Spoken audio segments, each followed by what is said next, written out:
Rain slashes across a military cemetery.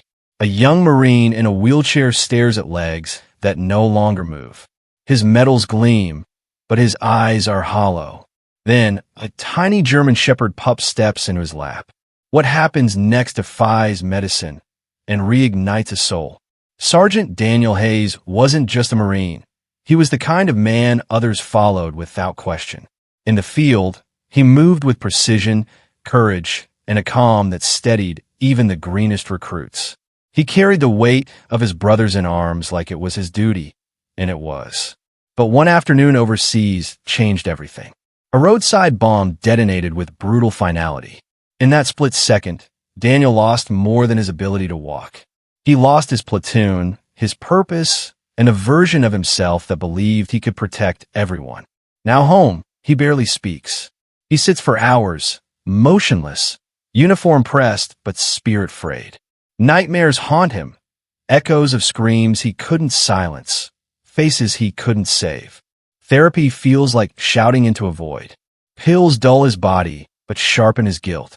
His father, John, watches helplessly as his son becomes a ghost in his own life. Alive but absent. John tried everything. Doctors recited statistics about nerve damage and recovery windows.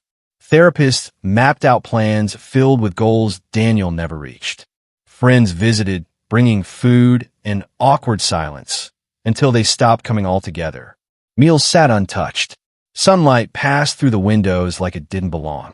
John stood by, heartbreaking with every unblinking stare, every refused meal, every night spent listening to muffled sobs behind a closed door. One evening, after another fruitless therapy session, John sat alone at the kitchen table, head in his hands, wondering if his son would ever return. His eyes fell on a headline glowing from his laptop. Service dogs reaching veterans when no one else can. Skeptical but desperate, he clicked. Story after story unfolded. Veterans who hadn't spoken in months whispering secrets to a dog. Men who refused to leave their rooms walking daily just to take their pup outside. One line struck him deep. Some dogs aren't just trained to help. They're born to heal. Without overthinking, John dialed the number at the bottom of the page. The next morning, John drove 3 hours through winding country roads to a quiet farm nestled between pines. Puppies tumbled over each other in the grass, yipping, play fighting, full of chaotic joy. But one stayed apart. A small German Shepherd pup sat quietly near the fence, watching John with calm, thoughtful eyes. When the breeder called him over, the pup didn't bound. He patted slowly, sat at John's feet, and simply looked up. No noise, no frenzy, just presence. He's been like that since birth, the breeder said softly, like he's waiting for someone who needs him. John knelt, and the puppy nuzzled his hand, tail giving a single, slow wag. In that moment, something inside John cracked open. Not just hope, but certainty. He named him Valor on the drive home, cradling the warm, sleeping weight against his chest. For the first time in months, John let himself believe his son might come back. Not as he was, but as someone new, someone whole again. That evening, John wheeled Daniel into the warm glow of their living room. The Marine's jaw was tight, eyes distant, trapped in memories only he could see.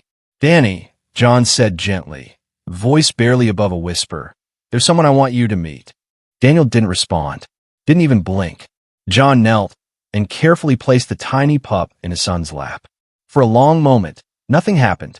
Then Valor lifted his head, pressed his nose against Daniel's still hand, and let out a soft, questioning whimper. Daniel's fingers twitched. The puppy licked his knuckles, warm, wet, alive. A tear rolled silently down Daniel's cheek. "Why?" he rasped, voice cracked and unfamiliar from months of silence. "Why'd you bring a dog?" John's breath caught.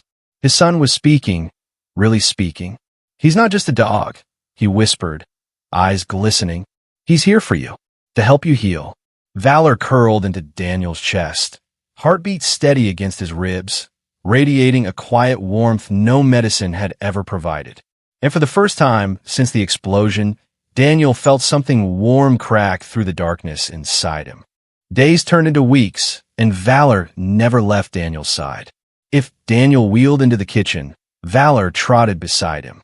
If nightmares jolted him awake, drenched in sweat, Valor was already there, pawing gently at his chest until his breathing slowed. When panic tightened his chest during the day, breath short, hands clenched, Valor pressed his head under Daniel's arm, grounding him with his quiet presence. In physical therapy, when frustration boiled over and Daniel snapped, "I can't do it. Just stop." Valor didn't back away. He barked once, sharp and clear, then nudged Daniel's elbow with his nose. Not demanding, encouraging. Daniel hesitated, then tried again. His arm lifted just a few inches, but it moved. The therapist froze. "Daniel, that's the most mobility we've seen since the accident." Valor circled his wheelchair, tail high like he'd just witnessed a victory parade. That night, brushing the dog's fur with trembling hands, Daniel whispered, "Why do you care so much, huh?" Valor answered by placing a paw on his knee and leaning his warm head against him. And in that quiet moment, Daniel didn't feel broken. He felt believed in. One sunlit afternoon, the therapy room was quiet, dust motes dancing in golden beams. Daniel faced the parallel bars, the same bars he'd touched 100 times with no result. "Let's just try," the therapist said gently. No pressure. Daniel shook his head, jaw tight. "I can't. Nothing works." But Valor suddenly barked, a sharp, commanding sound that echoed through the room. He trotted in front of Daniel, placed both paws on his knees, and stared straight into his eyes. Steady, insistent. Daniel's heart pounded. He remembered leading his unit through fire, refusing to quit. He reached for the bars. His arms trembled as he pulled himself up, and then his right leg twitched. The therapist gasped. "Do that again. Try." Daniel focused. Valor pressed close, whining softly. Another twitch, then movement. Then his foot lifted an inch off the ground. The room fell silent. "Daniel," the therapist whispered, voice thick, "you just moved your leg." Valor barked triumphantly.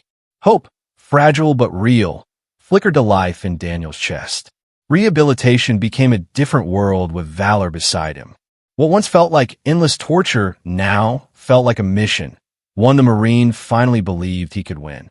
Every morning, Valor nudged him awake, pawing gently at his chest, as if reminding him, "We fight today."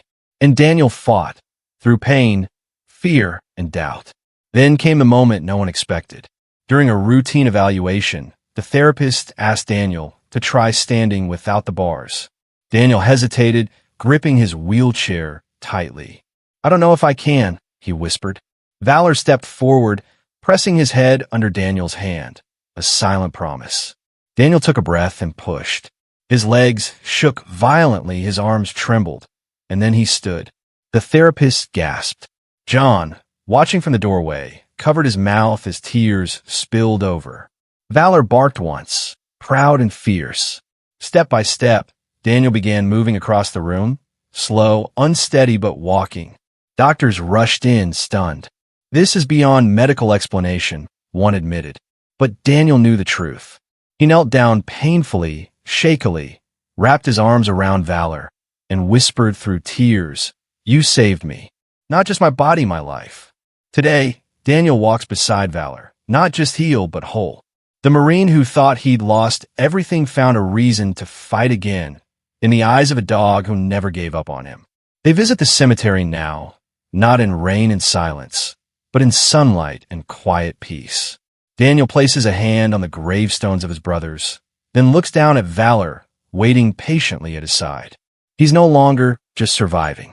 He's living, because someone with 4 paws and a boundless heart showed him he was still worth saving. And that left everyone speechless.